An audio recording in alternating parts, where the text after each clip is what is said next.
Right ఇక ఈ 4 అంశాలకు సంబంధించినటువంటి సమాచారం మా ప్రతినిధులు కిరణ్, మహేష్, అరవింద్, రంజిత్ ద్వారా తెలుసుకుందాం. రైట్ ఇక టాప్ 1 డీటెయిల్స్లోకి వెళ్తే తెలంగాణలో తొలి విడత పంచాయతీ ఎన్నికల పోలింగ్ ముగిసింది.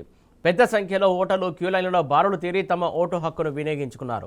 ఇవాళ ఉదయం 7 గంటలకు పోలింగ్ మొదలు కాగా మధ్యాహ్నం 1 గంట వరకు కొనసాగింది. ఆ తర్వాత 2 గంటల నుంచి ఓట్ల లెక్కింపు ప్రక్రియ నిర్వహిస్తున్నారు. కాసేపట్లో తుది ఫలితాలు ప్రకటించే ఛాన్స్ ఉంది. అనంతరం పంచాయతీరాజ్ చట్టం 2018 ప్రకారం ఉప సర్పంచ్ ఎన్నికలను సైతం చేపడతారు.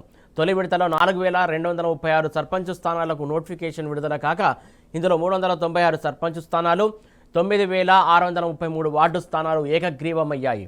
ఇక మిగతా 3834 సర్పంచ్ స్థానాలకు పోటీ చేస్తుండగా 12960 మంది అభ్యర్థులు అదృష్టం కాసేపట్లో వెల్లడి కానుంది.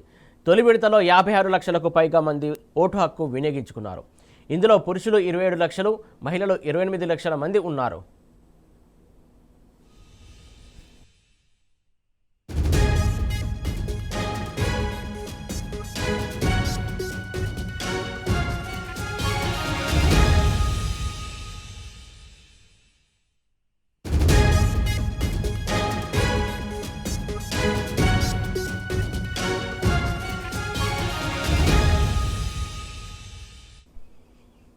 రైట్ ఇక తొలి విడత పంచాయతీ ఎన్నికలకు సంబంధించి ఓట్ల లెక్కింపు కొనసాగుతుంది.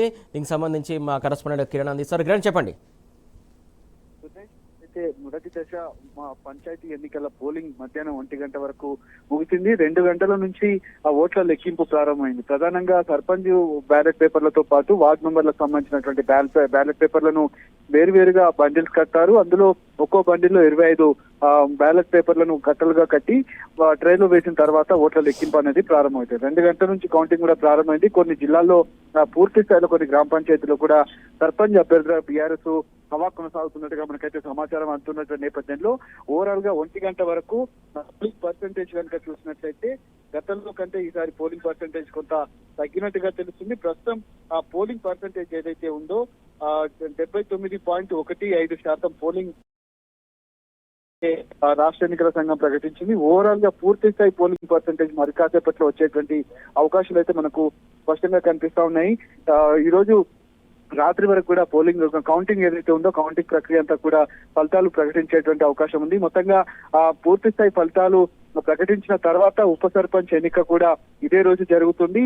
రేపు మధ్యాహ్నం సాయంత్రం 5 గంటల వరకు కూడా రెండో దశకు సంబంధించి తర్వాత ఈ నెల 14న రెండో దశ పోలింగ్ జరుగుతుంది. ఆ తర్వాత 17వ తేదీన మూడో దశ పోలింగ్ జరుగుతుంది. మొత్తంగా ఎన్నికలు సజావుగా మొదటి దశ సజావుగా జరిగాయి. ఇక్కడ కూడా చిన్న అవాంఛనీయ ఘటనలు 1-2 ఘటనలు మినహా పూర్తి స్థాయి పోలింగ్ అంతా కూడా ప్రశాంతంగా కొనసాగింది. ఎక్కడ కూడా ఇబ్బందులు తలెత్తలేదు. 1 గంట లోపు ఉన్నటువంటి వాళ్లకు క్యూ లైన్ లో నిలిచినటువంటి ఓటర్లకు ఏదైతే ప్రధానంగా టోకెన్లు జారీ చేసి వారికి 1 గంట తర్వాత కూడా ఓటు వేసేటువంటి అవకాశం అయితే కల్పించారు. ఆ ఓటింగ్ కూడా పూర్తి స్థాయిలో కొనసాగింది. గతంలో దాదాపు 82 నుంచి 83% పోలింగ్ నమోదైనట్టుగా గత 2019లో జరిగినటువంటి ఎన్నికలు మొదటి దశలో ఆ మేరకు పోలింగ్ శాతం నమోదైంది. కానీ ఈసారి కొంత తగ్గింది.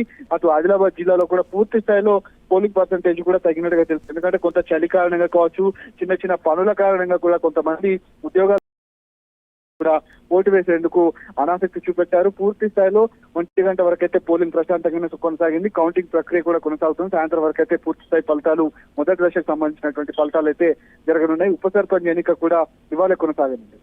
కిరణ్, ఇప్పటివరకు అయితే ఏదైతే ఓట్ల లెక్కింపు కొనసాగుతున్న నేపథ్యంలో స్థానాలకు సంబంధించి ఇప్పటివరకు ఎంతమంది విజయం సాధించారు? ఈ తొలి విడతకు సంబంధించి దానికి సంబంధించి ఏమైనా డీటెయిల్స్ ఉన్నాయా?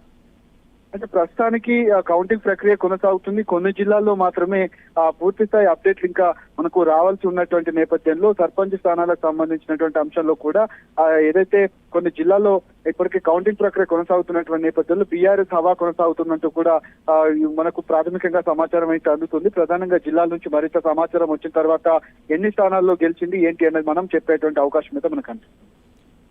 కిరణ్, అలాగే మొత్తానికి ఏదైతే కౌంటింగ్ ప్రక్రియకు సంబంధించి అంత సజావునే జరుగుతుందో ఎక్కడైనా ఏమైనా ఇబ్బందులు తలెత్తే అవకాశం ఏమైనా ఇప్పటివరకు ఏమైనా చూసామా? పోలింగ్ కూడా ప్రశాంతంగానే సాగింది. కౌంటింగ్ ప్రక్రియ కూడా ప్రధానంగా వార్డ్ మెంబర్లకు సంబంధించినటువంటి బ్యాలెట్ పేపర్లు కావచ్చు, ఇటు ఏదైతే సర్పంచ్ కి సంబంధించినటువంటి బ్యాలెట్ పేపర్లు వేరువేరుగా చేసి వాటిని ఒక్కో బండిల్లో 25 కట్టలుగా చేసి ప్రక్రియ అంతా కూడా ప్రశాంతంగానే కొనసాగుతుంది. ఎందుకంటే బందోబస్తు కూడా కొనసాగుతున్నటువంటి నేపథ్యంలో 144 సెక్షన్ కూడా కొనసాగుతుంది. ఎలాంటి విజయోత్సవ ర్యాలీలు కూడా చేపట్టకూడదంటూ కూడా ఎలక్షన్ కమిషన్ ఆదేశాలు జారీ చేసిన నేపథ్యంలో పూర్తిస్థాయి ఫలితాలు వచ్చిన తర్వాత మాత్రమే సంబరాలు చేసుకోవాలంటూ కూడా ఇప్పటికే ఆదేశాలు కూడా జారీ చేసినటువంటి పరిస్థితులు అయితే కనిపిస్తున్నాయి. ఎక్కడ కూడా చిన్న అవాంఛనీయ ఘటన కూడా చోటు చేసుకోలేదు. బందోబస్తు కూడా కొనసాగుతుంది కాబట్టి నిరంతరం రాష్ట్ర ఎన్నికల సంఘం అధికారులంతా కూడా జిల్లాలో జరుగుతున్నటువంటి కౌంటింగ్ ప్రక్రియను కూడా పర్యవేక్షిస్తా ఉన్నారు. కిరణ్, ముఖ్యంగా ఏదైతే బ్యాలెట్ ప్రక్రియకు సంబంధించి ఎలక్షన్స్ కాబట్టి ఏదైతే స్వస్తిక్ ముద్ర వేయడంలో కావచ్చు, లేకుంటే అది సంబంధించి చెల్ల నోట్లకు సంబంధించి కావచ్చు, ఆ లెక్కలకు సంబంధించి కావచ్చు, ఏమైనా ఇప్పటివరకు ఎక్కడైనా అలాంటి ఏమైనా చూసినటువంటి సందర్భం ఏమైనా కనబడుతుందా? అంటే ప్రస్తుతానికి ఎలాంటి బ్యాలెట్ పేపర్లకు సంబంధించిన చెల్లని ఓట్లు కావచ్చు, లేదంటే ఆ వ్యాలిడ్ ఓట్లు ఏవైతే వాటికి సంబంధించినటువంటి ఎలాంటి ప్రాథమిక సమాచారం అయితే ఇప్పుడైతే ఇబ్బంది అయితే తలెత్తలేదు. అక్కడ ఉన్నటువంటి రిటర్నింగ్ ఆఫీసర్లు ఆ అంశాలను చూసుకుంటారు కాబట్టి ఖచ్చితంగా ఎన్నికలకు సంబంధించినటువంటి కౌంటింగ్ ప్రక్రియ అంతా కూడా సజావుగానే కొనసాగుతుంది. బ్యాలెట్ పేపర్ల కౌంటింగ్ కాబట్టి ఖచ్చితంగా కొంత సమయం పట్టేటువంటి అవకాశాలు అయితే కనిపిస్తుంది. Right, thank you Kiran.